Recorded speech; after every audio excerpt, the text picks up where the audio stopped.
사도행전 9장 1절부터 9절까지의 말씀, 제가 말씀을 봉독해 드리겠습니다. 사울이 주의 제자들에 대하여 여전히 위협과 살가 등등하여 대제사장에게 가서 다메섹 여러 회당에 가져갈 공문을 청하니, 이는 만일 그 도를 따르는 사람을 만나면 남녀를 막론하고 결박하여 예루살렘으로 잡아오려 함이라. 사울이 길을 가다가 다메섹에 가까이 이르더니 호련히 하늘로부터 빛이 그를 둘러 비추는지라. 땅에 엎드려져 들음에 소리가 있어 이르시되, 사울아 사울아 네가 어찌하여 나를 박해하느냐 하시거늘, 대답하여 주여 누구시니까? 이르시되, 나는 네가 박해하는 예수라. 너는 일어나 시내로 들어가라. 네가 행할 것을 네게 이를 자가 있느니라 하시니, 같이 가던 사람들은 소리만 듣고 아무도 보지 못하여 말을 못하고 서 있더라. 사울이 땅에서 일어나 눈은 떴으나 아무것도 보지 못하고 사람의 손에 끌려 다메섹으로 들어가서 사흘 동안 보지 못하고 먹지도 마시지도 아니하니라. 아멘. 아멘.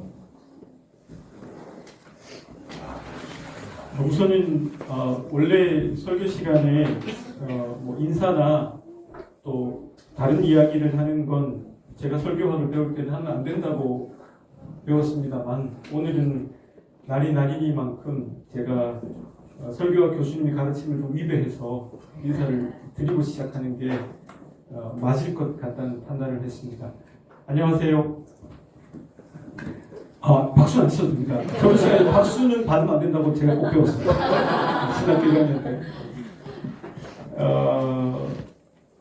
처음 뵙는 분들이 많은 자리에서 설교를 한다는 건 언제나 긴장되고 또 떨리는 작업인데요.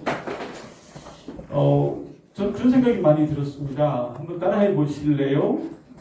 우리는 그리스도의 몸이다. 여러분, 이 말씀이 사람들이 각기 다양하게 이해하는 경향들이 있습니다만, 그리스도의 몸이라는 말의 의미는 우리가 서로 연결되어 있다는 뜻이에요. 그렇죠? 그러니까 필요에 따라서 교회가 서울에도 있고 양평에도 있고 양평에도 곳곳에 교회가 있는 거지, 원래는 우리가 사도신경에 나오듯이 공교회이잖아요. 그 공이라는 말이 사실 하나의 교회라는 의미가 포함되어 있어요. 그러니 오늘 우리가 이렇게 모여서 연합 예배를 부활절 아침에 드린다는 건 이런 공교회가 회복되는 행위이고, 주님이 얼마나 기뻐하시는 행위가 아닐까 생각해 보게 되었습니다. 코로나 때 우리 배웠잖아요. 생판 모르는 사람이고 나랑 아무 관계가 없는 사람인 것 같은데 저 사람이 코로나에 걸리니까 나도 걸리잖아요. 그렇죠?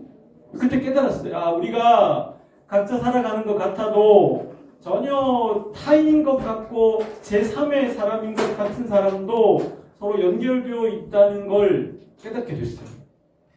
오늘 여러분들이 예배 드리시면서 낯선 목사의 설교를 듣지만, 낯선 분위기인 분들도 있겠지만, 그저 우리가 그리스도 안에서 머리이신 그리스도를 섬기는 연결되어 있는 존재들이구나, 이걸 깨달으셨으면 좋겠습니다. 아멘. 특별히 좀 감사를 드리고 오늘 말씀을 본격적으로 시작하고 싶은데, 우리 장은식 목사님께 감사를 드리지 않을 수가 없습니다. 목사님께서 사실 아버지 뻘이라고 해도 제게는 목사님께서 그럴 정도의 저랑의 연배 차이가 있으신 분이긴 한데, 아버지 뻘은 좀 심했나요? 고개 들어주시는데 삼촌 뻘이라고 하겠습니다. 목사님께서 이렇게 저보다 한참 선배이시고 인생의 경험이 많으신데, 늘 뵐 때마다 따뜻한 인격으로 저를 먼저 배려해 주시는 그 모습 참 감사하고 제가 많이 배웠습니다. 저를 배웅할 때면 제 차가 밖에 되어 있으면 차에 탈 때까지 끝까지 나오셔서 배웅해 주시는 그 모습이 머리와 뇌리에 잘 남아 있습니다.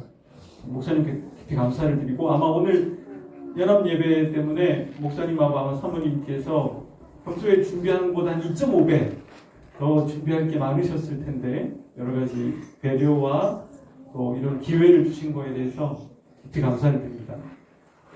이제 설교 교수님이 하지 말라고 하면 여기까지만 하고 이제 말씀을 전하겠습니다. 아이들이 있기 때문에 또 저희 교회는 항상 설교할 때 저는 성경의 이야기를 먼저 스토리텔링으로 여러분들에게 풀어드리고 설교를 시작합니다. 본격적으로. 왜냐하면 성경을 읽는 것만으로는 성경 내용을 파악 못하거든요. 파악 못했는데 계속 해설을 들으면 사람이 재미가 없어요. 그래서 아이들도 있고 하니까 제가 그림을 준비했는데 그림이 나옵니다. 여러분 이 전 문맥이 뭔지 알아야 돼요. 이 이야기 알려면 요 성경을 여러분 읽을 때 전 문맥이 뭔지 모르고 떼가지고 해석하는 거 굉장히 위험한 신앙이거든요. 요절 신앙 그런 거 하면 안 돼요. 사실은 그렇게 성경을 보는 건 옳지 않아요. 그래서 성경을 쭉 읽어 나가는 게 좋은데 오늘은 어차피 설교 시간이라서 짧게 하니까 제가 앞부분을 조금만 말씀드리면 하나님이 예수 그리스도 안에서 이루신 하나님의 복음의 역사가 스데반의 죽음으로 가로막힐 뻔했어요. 스데반이 죽으니까 사람들이 두려워하기 시작했던 거죠. 이게 아닌가 보다. 그런데 스테판을 죽임으로 끝날 줄 알았던 예수의 복음은 오히려 더 퍼져나갔어요. 밟으니까 더 퍼져나갔어요. 그 이야기 다음에 이야기가 바로 사울의 이야기가 나오는데요. 사울은요, 스테판이 죽는 거를 너무 당연한 일이라고 생각했던 사람이에요. 쉽게 말하면 잘 죽었다 이거예요. 죽을 만한 사람이 죽었다 이거예요. 자, 그런데 그 사울이 아직도 열심히 남아가지고 살기가 등등해가지고 원정까지 가서 사람들을 잡아올 마음을 가졌어요. 어디? 시리아의 다마스커스. 다메섹이라고 나오지만 이건 성경이 음력을 해서 다메섹인 것이 다메섹은 없어요. 사실은 다마스커스죠. 그렇죠? 시리아의 수도. 거기를 가서 예수 믿는 사람들은 잡아오려는 마음을 가졌어요. 요세푸스의 역사 기록에 따르면 바울 당시에 이 다마스커스에 있는 유대인들의 숫자가 5만 명이었대요. 회당이 무려 30개. 그러니까 여러분 이 시리아라는 땅이 예루살렘으로부터 240km 떨어져 있거든요. 다마스커스가. 그러면 충분히 걸어가면 6일이면 갈 수 있다고요. 그러니까 디아스포라된 스테판의 순교로 많이 흩어지게 된 유대인들이나 믿는 사람들이 어디로 왔다고요? 가까이 간 거죠. 살기 좋은 곳으로 가지 않겠어요? 먹고 살기 있어야 하는 곳으로. 그게 다마스커스였던 거예요. 거기 가 있는 사람들이 있다는 걸 사울은 너무 잘 알고 있었기 때문에 내가 거기 가서 잡아오겠다는 거예요. 근데 그냥 결정할 수 없으니 당시에 대제사장이었던 가야바에게 공문을 받아가는 거죠. 유대교 회당에 가면 공문 보여주면서 내가 잡아가겠다는 거예요.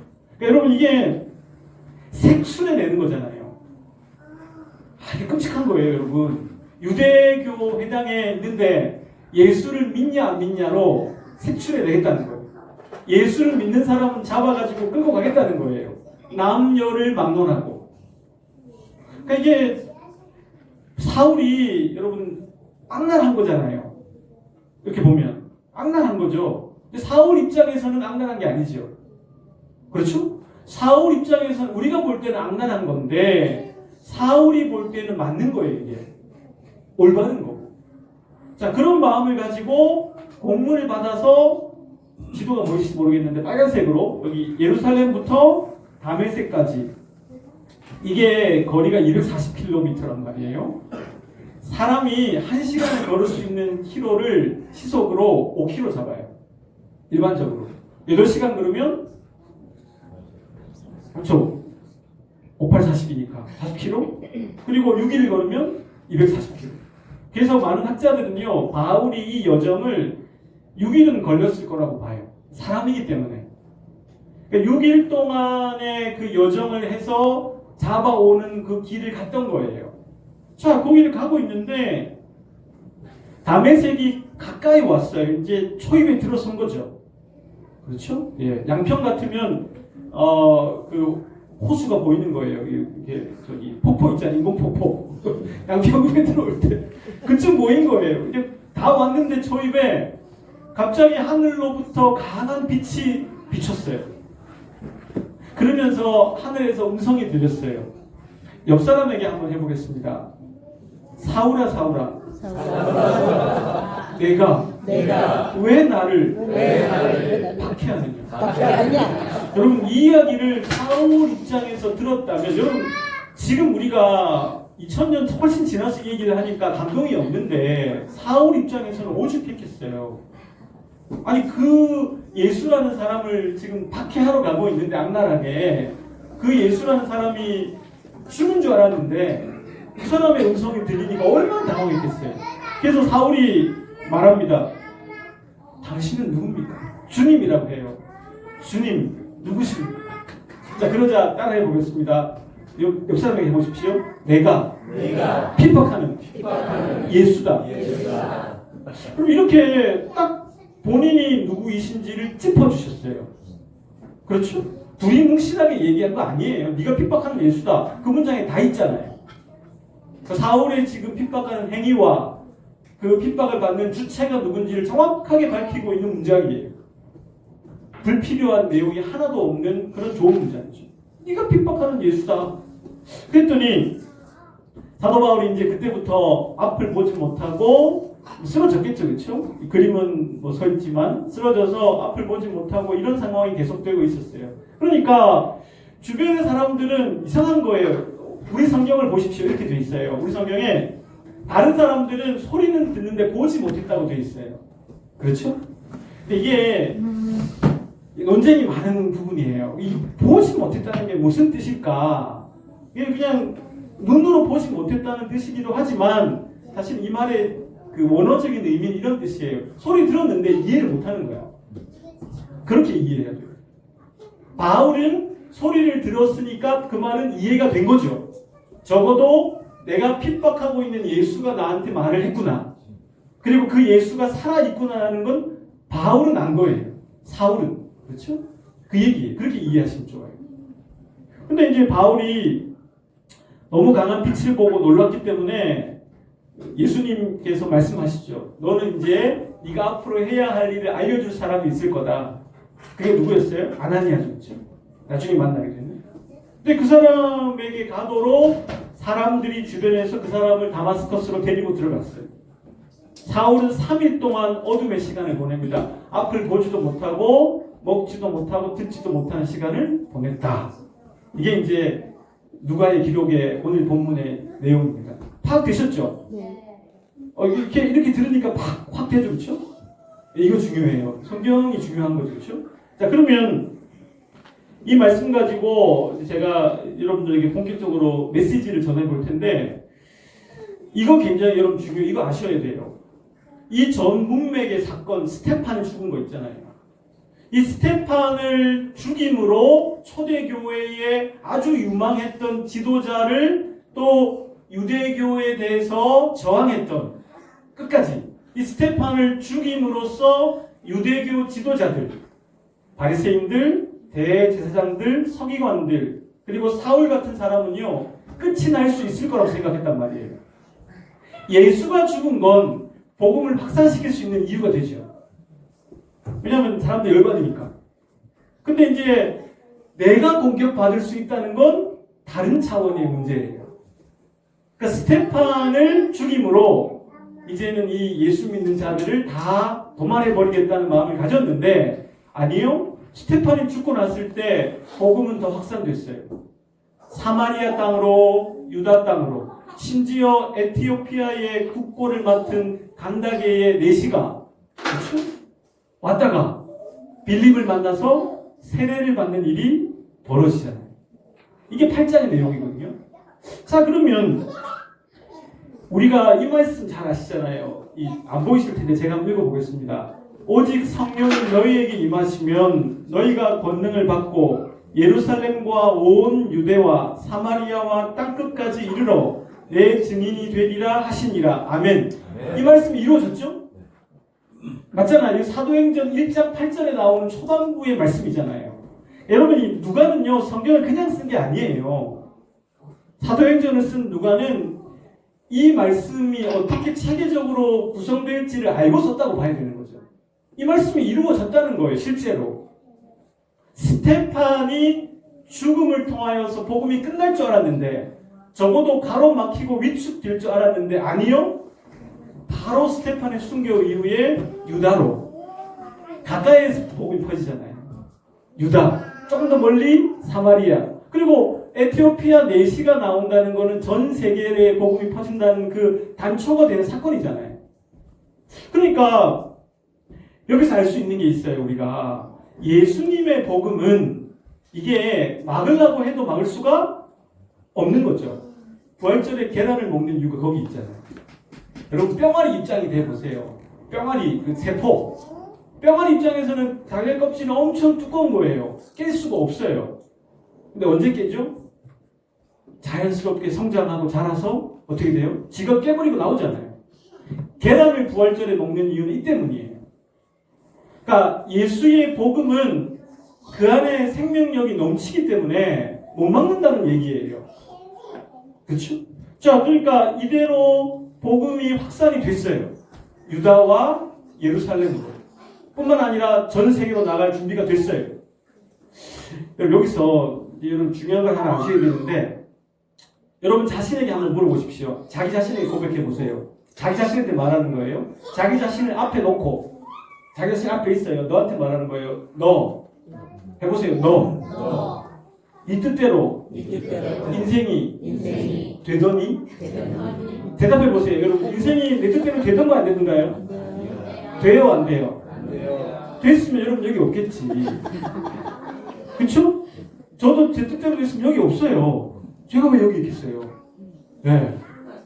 제가 아마 제 뜻대로 생각했으면, 계획을 세운 대로 살았으면 여기 없을 거예요. 그렇죠? 저는 거기서 무엇을 깨닫냐면 인간의 의지가 갖고 있는 한계를 깨달아요. 그렇지 않습니까? 그러니까 내가 세운 거는 내가 하겠다는 의지를 내가 표명하는 거잖아요. 아, 나 이렇게 할 거야. 내 의지죠. 근데 내 의지대로 안 된다는 무슨 의미가 있어요? 내 의지보다 더 강력한 의지가 있다는 거 아니에요? 맞죠? 그러니까 내 의지대로 안 됐는데 내 삶이 나쁜지 보세요, 여러분. 내 의지대로 안 됐어. 그럼 그게 배드여야 되거든요. 나한테는 처음에는 배드 같이 대학 떨어지고 뭐 어디 안 되고, 여러분 로또 사시는지 모르는데 로또 안 되고 뭐 이런 마음이 그러실 수 있지. 자, 그런데 내 뜻대로 안 됐는데 그게 배드가 아님을 깨닫게 돼요. 좀 있으면. 아, 이건 not 배드구나. 나쁘진 않구나. 근데 시간이 지나면 뭘 알게 되죠? 내 뜻대로 됐으면 큰일 난 거야. 그렇죠? 제가 좋아하는 배우 중에 한석규라는 배우가 있습니다. 한석규라는 배우를 제가 되게 좋아하는데, 이분 나온 영화를 제가 좋아해요. 8월의 크리스마스라는 영화를 제일 좋아하는 영화인데, 고등학교 2학년 때, 고등학교 입학을 앞두고 그 영화를 보고 안경을 쓰기 시작했어요. 안경을 써야 되겠다. 그래서 안경을 지금 끼고 있는데, 어쨌든 그 한석규라는 배우가 90년대에 우리나라 영화계의 부흥을 이끌었던 인물이에요. 그 당시에 90년 초반에 모든 영화 대본이 한석규 씨에게 갔대요. 왜냐면 그 사람이 흥행 보증 수표니까. 그 사람 나오면 다 잘 되니까. 근데 한석규 씨가 돌연 영화를 안 찍고 3년 동안 안 나와요. 아무것도 안 해요. 나중에 한 인터뷰에서 그 얘기 묻습니다. 왜 그때 제일 잘 나갈 때 영화를 안 찍었냐고. 모든 대본이 당신에게 갔을 텐데. 한석규 씨가 이렇게 말했습니다. 제가 그때 안 쉬었으면 저 형편없는 사람이 됐을 겁니다. 여러분, 이런 거예요.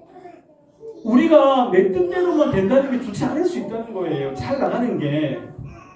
그러니까 제가 말씀드리고 싶은 게 뭐냐면, 내 의지대로 안 됐는데 우리 삶이 나쁘지 않다는 것, 아니 좋다는 건 오히려 더 내 의지만이 있는 게 아니라는 거예요. 누구의 의지가 있다?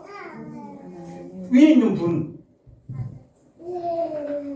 그분이 절대적 존재가 내 삶을 인도해내는 내 의지보다 훨씬 더 세고 강력하고 더 나에게 좋은 의지가 나를 이끌고 있다.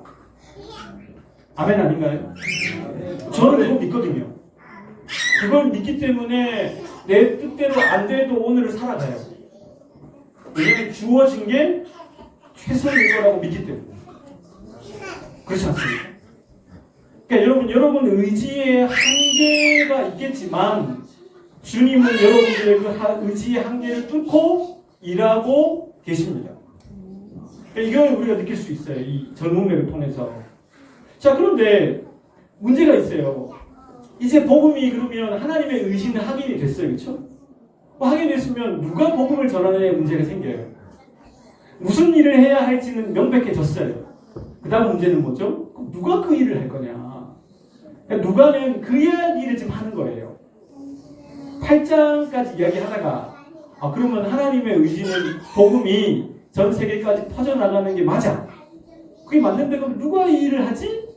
그 일을 할 사람으로 선택한 사람이 누구였다고요? 사울인 거예요. 사울. 나중에 이름을 바울로 바꾸지만. 그렇죠? 자, 그러면 사울에게는 문제가 있습니다. 어떤 문제가 있냐? 8장 1절과 3절 말씀 이렇게 되어 있습니다. 사울은 그가 죽임 당함을 마땅히 여기더라. 그날에 예루살렘에 있는 교회에 큰 박해가 있어 사도 외에는 다 유대와 사마리아 모든 땅으로 흩어지니라. 사울이 교회를 장멸할세 각 집으로 들어가 남녀를 끌어다가 옥에 넘기니라. 여러분 이 장멸한다는 말 있잖아요. 그러니까 이 스테판이 죽은 이후에 남은 무리들 장멸했다는 거예요. 이 장멸한다는 이 헬라어를 찾아보면 이 단어가 무시무시한 단어더라고요. 어떤 의미냐면 원래 이 장멸한다는 말의 의미는 멧돼지가 다 갖고 오는 밭에 들어가가지고 모든 작물을 쓸어버리는 말이에요. 원래 이 헬라어 단어의 뜻은. 그러니까 이게 끔찍한 거죠. 그러니까 이게 여러분 제일 그런 게 초장이 아니고 다 컸는데 발라버리는 거 아니에요. 이게 씨가 다 자라 열매가 됐는데 멧돼지 들어가서 다 망쳐버리는 걸 말해요. 그러니까 바울은 이제 예수의 복음이 하나님 나라의 복음이 연글었는데 스테판의 순교 이후에 그들을 다 잠멸시키겠다는 거예요. 이게 악랄하죠, 그렇죠? 그러나 중요한 건 사울 입장에서는 악랄한 게 아니에요. 올바르다고 생각한다는 거예요. 이게 문제죠. 자, 그런 사도 바울이 9장에 등장할 때 이렇게 나옵니다. 사울이 주의 제자들에 대하여 여전히 위협과 살기가 등등하여. 그래서 공문 받으러 간 거 아니에요. 여기서 살기가 등등하다는 말도 상당히 재밌어요. 헬라어를 찾아보면 이 살기가 등등하다는 말이 여러분 이거예요. 이거 있잖아요. 씩씩거리는 거. 딱 그 뜻이 우리나라 말로 씩씩거린다. 어떤 거죠? 씩씩거리는 게? 못 견디는 거예요. 지금 막 불에 차가지고. 사도 바울의 상태가 이런 상태예요. 그럼 여러분 우리는 알 수 있는 게 있어요. 누가는 사도행전을 쓸 때 8장과 9장의 연결고리로 더 크게 말하면 8장 다음에 이방 선교하는 얘기잖아요. 그렇죠? 그러면 이 복음이 이방으로 퍼져나가는 게 하나님의 의지라고 고백했다면 누가 이 일을 할 거냐에 대한 가교로 사도 바울을 성령님이 선택했다는 걸 말하고 싶은 거예요. 근데 사도 바울의 상태는 어때요? 복음을 전할 수 있는 사람이 아니에요? 완전 아니지. 그렇죠? 완전 아니잖아요. 이 사람은 박해를 받는 사람이 아니고 박해를 하는 사람이에요. 당시에. 그러니까 이게 안 되는 거예요. 그런데 여러분 잘 보시자고요. 여기서 우리는 확인할 수 있는 게 있어요. 사람은 아까 말씀드렸죠. 의지의 한계가 있다고. 내 의지의 한계가. 내 뜻대로 안 된다고 그랬잖아요. 근데 여기서 확인할 수 있는 인간의 한계가 있어요. 따라해 보겠습니다. 의로움에 한계가 있다. 여러분 사도 바울은 자기가 옳다고 생각한 대로 살고 있어요. 근데 그게 의로운 거예요? 완전 악한 거지 이거는. 예수 입장에서 보자면. 그렇죠? 이게 문제라는 거예요. 인간은요 자기가 몸담고 있는 이 좁은 세상 속에서 자기가 갖고 있는 어떤 신념으로 모든 걸 다 보려고 해요. 그리고 그것만이 옳다고 생각해요. 근데 그것도 문제인데 그게 자기 의가 돼버리는 거죠. 근데 이런 사람들의 특징이 어떻게 되냐면 또 너무 열심히 해요. 그렇죠? 쉽게 얘기해 볼게요. 어떤 젊은이가 이 옛날 우화에 많이 나오잖아요. 젊은이가 삽을 거꾸로 들고 막 삽질을 하고 있네.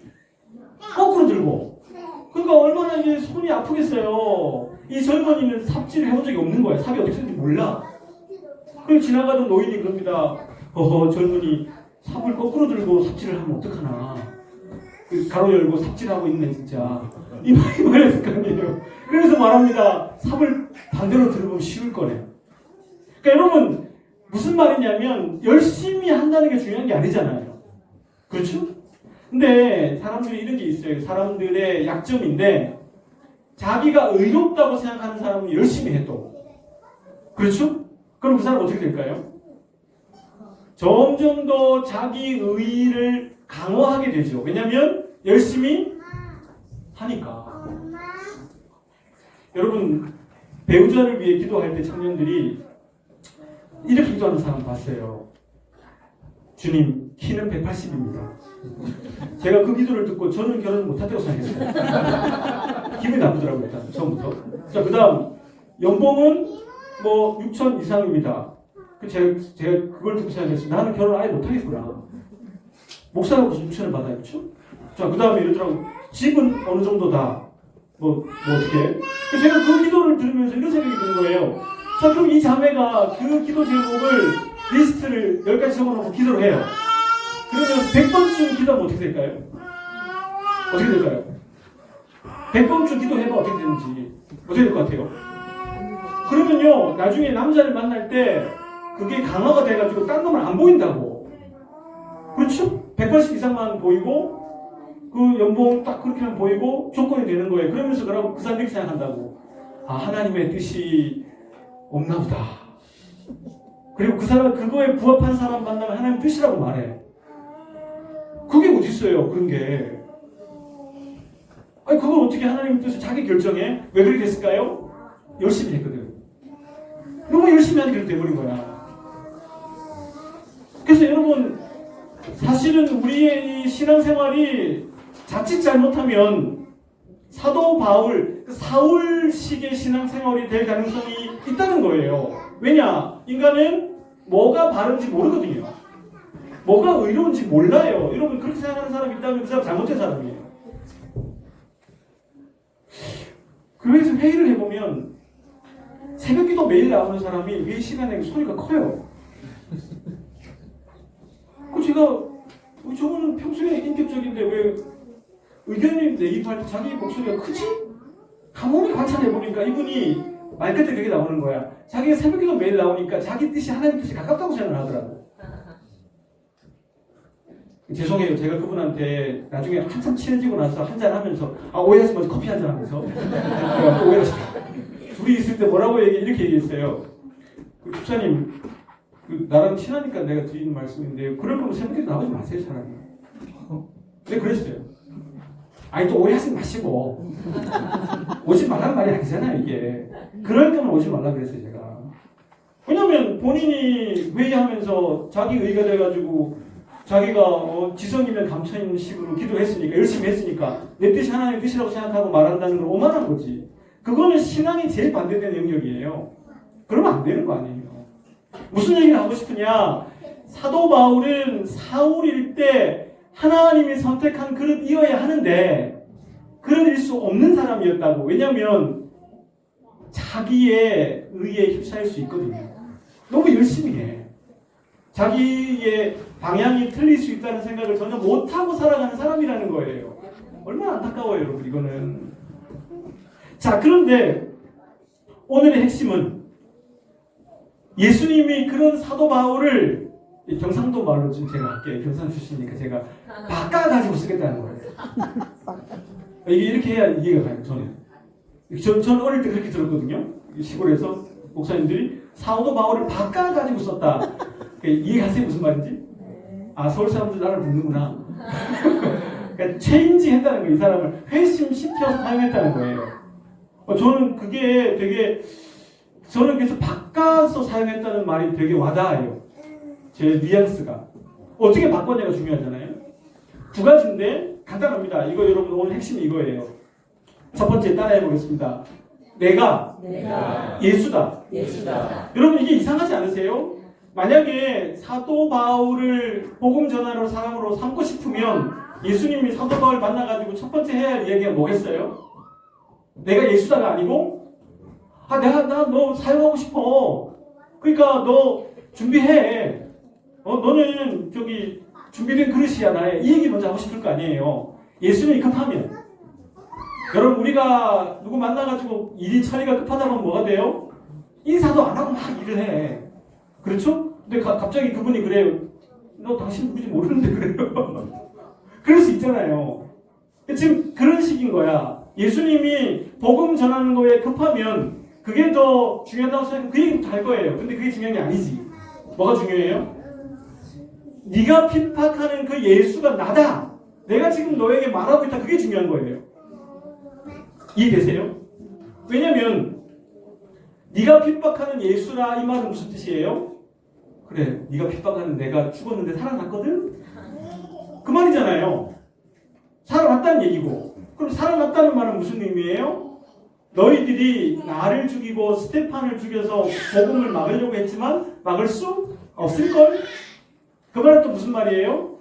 네가 핍박하는 예수라는 말은 막을 수도 없지만 나는 처음 부활의 열매가 된 하나님의 아들이란 뜻이거든?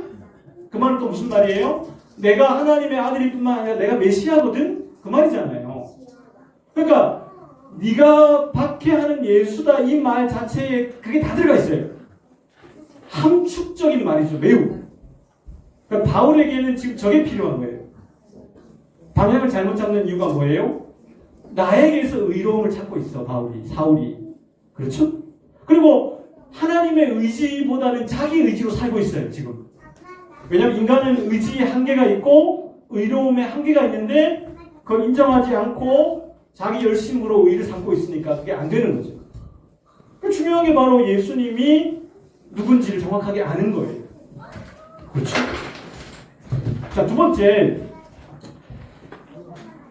어찌하여 나를 박해하느냐 하면서 여기서 이상하지 않아요? 문장이 조금 나를 박해하느냐 이상하지 않아요? 누구를 박해하는 거예요? 정확하게 말하면 예수 믿는 사람들을 박해하고 있는데 주님께서 말씀하실 때 왜 나를 박해하느냐라고 말했다는 거예요. 이건 안 맞아요. 사실은 논리적으로 주체가 잘못됐죠. 자, 그럼 여기서 우리가 예수님의 의도를 알 수 있어요. 따라해 보겠습니다. 예수님은 나와 그리스도인들을 동일시하셨다. 이게 중요한 거죠. 바울이 여러분 나중에 이러한 신학적 견해를 핍니다. 골로새서 제가 좀 해놨는데 그리스도인들은 교회의 몸이라고 했어요. 바울이. 그리고 그리스도는 교회의 머리다. 여러분 이게 어디서 나왔을까요? 여기서 나온 거죠. 바울이 여기서 배운 거지. 그렇죠? 왜냐하면 예수님 믿는 사람을 핍박했는데 당신 자신을 핍박했다고 말하는 예수는 결론적으로 그들과 동일시 여기고 있구나를 깨달은 거죠. 그럼 여기 무슨 의미겠어요? 바울은 매우 지적인 사람이기 때문에 이 말을 들으면서 3일 동안 뭐 했을까요, 여러분? 3일 동안 여러분 바울이 그냥 누워서 멍 때렸을까요? 아니겠죠. 앞도 보지 못하고 먹지도 못하고 마시지도 못하면서 뭐 했겠어요? 이 두 가지 문장을 묵상했겠죠. 네가 핍박하는 예수다. 그리고 왜 나를 핍박하느냐라는 게 무슨 뜻인지 생각했지 않았겠어요? 그거 알 수 있죠. 아, 예수님은 자기를 따르는 사람들을 자기와 동일시 하시는구나. 그리고 그분은 부활하셔서 지금 이 땅에 몸이 있어요? 없어요? 없죠. 그러면 우리와 동일시 된다는 건 우리가 그분의 몸이라는 건 무슨 의미예요? 우리가 부활하신 예수님을 진짜 믿는다면 우리의 삶이 그분을 드러내는 그분의 도구가 되어야 된다는 걸 바울이 깨달은 거죠. 그래서 자기를 그리스도의 몸이라고 얘기한 거죠. 교회는 건물이 아니고 믿는 사람들의 무리라고 바울이 주장한 거죠. 고린도서에서. 그러면 여러분, 바울은 이 9장의 이 다메섹 도상에서의 회심으로 말미암아 뭘 한 거죠?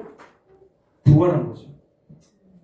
아멘인가요? 아멘. 바울은 부활했어요. 여기서 이 두 문장으로.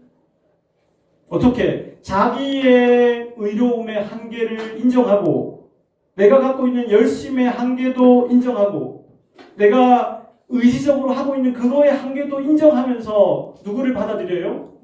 내 안에 살아계신 그리스도의 부활이 나를 이끌어야 한다는 걸 받아들였어요. 그리고 그분이 나를 도구로 삼고 있구나라는 걸 받아들인 거죠. 아멘. 그러니까 자기가 도구가 될 수밖에 없는 거 아니에요. 그렇죠? 여러분, 저는 오늘 말씀을 맺으면서 여러분들에게 이렇게 말씀드리고 싶어요. 옆 사람에게 한번 축복해 보겠습니다. 그대는 부활했습니까? 부활했습니다. 여러분, 부활해야 돼요. 계란만 드시지 마시고 부활 전에 부활해야 될 거 아니에요. 부활하는 게 뭐예요? 내일 어제랑은 달라져야 될까요? 조금이라도. 그렇죠? 좀 달라지셔야 돼요. 예. 좀 더 친절해지시고. 왜 웃으세요? 특히 자기 배우자한테 친절해지세요. 예. 여러분, 배우자와 배우자는 피 한 방울 안 섞인 관계이기 때문에 친절을 연습해야 돼요. 그렇죠? 피 한 방울 안 섞여 있어요. 배우자와 배우자는. 그렇죠? 남이야. 항상 여러분 노력하셔야 돼요. 그거는. 근데 자식한테는 좀 친절해져요. 내 피가 섞여 있거든. 그러니까 이 집에서 피 안 섞인 사람은 부부밖에 없어. 참 신기하지 않아요, 이게? 그러니까 노력을 해야 돼요. 여러분, 부활한 사람들은요, 어제와 같은 나로 절대 살 수 없어요. 조금이라도 바뀌게 돼 있어요. 내가 지금까지 해왔던 방향을 그대로 고수하지 않습니다. 왜요? 내가 틀릴 수 있거든. 나 절대 의롭지 않거든. 그렇죠? 저도 그렇게 생각해요. 저도 절대로 의롭지 않아요. 그래서 믿어요. 그래서 주님을 제 마음에 살아계시도록 고백하고 기도해요. 그거밖에 없지 뭐. 예, 기도하겠습니다. 하나님, 값비싼 대가를 치르신 예수님의 십자가와 부활이 사울을 어떻게 변화시켜 나갔는지 묵상해 보았습니다. 부활을 통해 예수님이 바로 하나님의 아들이심이 확증되었으며 그분은 우리를 도구 삼아 당신의 일을 하시고 싶어 하신다는 것을 깨닫게 되었습니다. 사랑하는 모든 교우들이 부활절을 맞아 내일부터 다시 새롭게 시작하게 하옵소서. 예수 그리스도의 이름으로 기도드립니다. 우리 찬송가 171장 1절만 하시면서 준비한 헌금을 하나님께 드리겠습니다.